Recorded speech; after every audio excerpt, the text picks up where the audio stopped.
Hi, my name is Wehner, and I'm going to be talking you through how to use manual restraints on your horse. For the safety of the handler and yourself, you want the handler to remain on the same side of the horse as you at all times. And you want to keep in mind that I'm showing you an example of a calm horse today and how to use manual restraints. Generally, your horse is going to be panicked or in pain when you're using these, and it's going to be a little more difficult. First, I'm going to show you how to do a shoulder roll. A shoulder roll is the least severe of all of the manual restraints. Basically, you're just taking a hold of your horse's skin and tightening it so that he notices that you're there. It's not a very effective restraint if you're going to be using it long term because your hand will cramp up and you won't be able to hold the horse's skin on his shoulder for that long. So what you're going to do this is you're just going to come up and touch your horse, let him know you're there, and then you're just going to take a handful of skin and then pull it. And your horse will tense up and recognize that you're there, and that's the shoulder roll. To form a leg lift, you're going to lift one of your horse's front legs.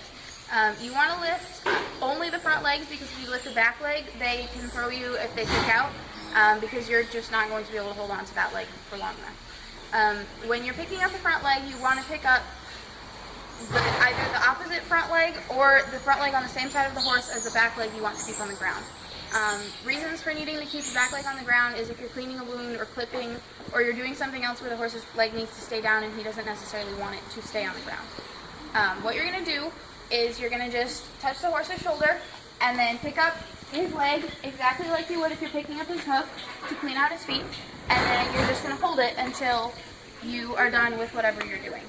You want to make sure that the horse doesn't have a diagonal pair to stand on, because that will allow him to kick out and pick up his leg, and that defeats the purpose of the leg lift.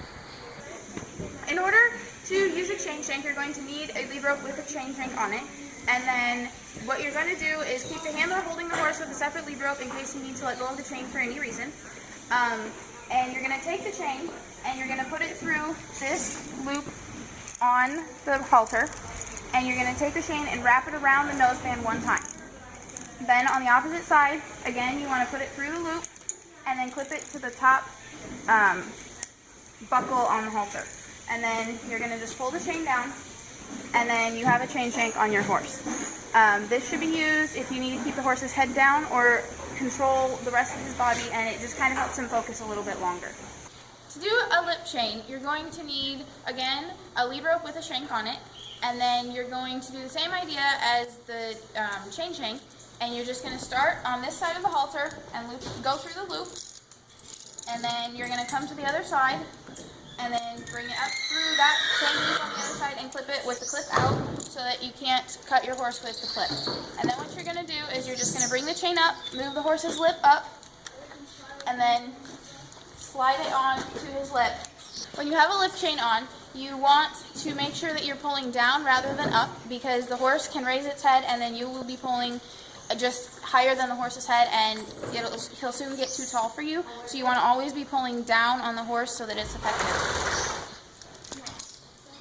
To do a twitch, you're going to need some kind of twitch. There are humane twitches and rope twitches and chain twitches. Right now we have a rope twitch. So what you're going to do is you're going to take your 4 first fingers and lead your pinky out, and you're going to take the twitch, and then you're going to just grab his nose and keep the handle of the twitch under your arm while you twist so that it's easier to hold on to if the horse moves. You want to make sure that the rope is tight enough to hold his lip, and then once you have it, let go, but make sure you hold on to the handle. So then, once you've taken the twitch off, you want to kind of massage his mouth and make sure that he knows it's okay again.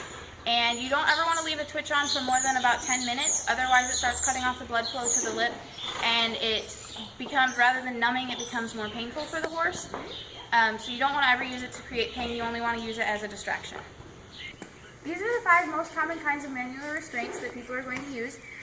You want to make sure that you use them on your horse before it's an emergency so that you know how he reacts to them. You don't want to try and put on a twitch if he's already in pain and panicked, because then you may not be able to get it on quickly and then you'll just put everyone in danger.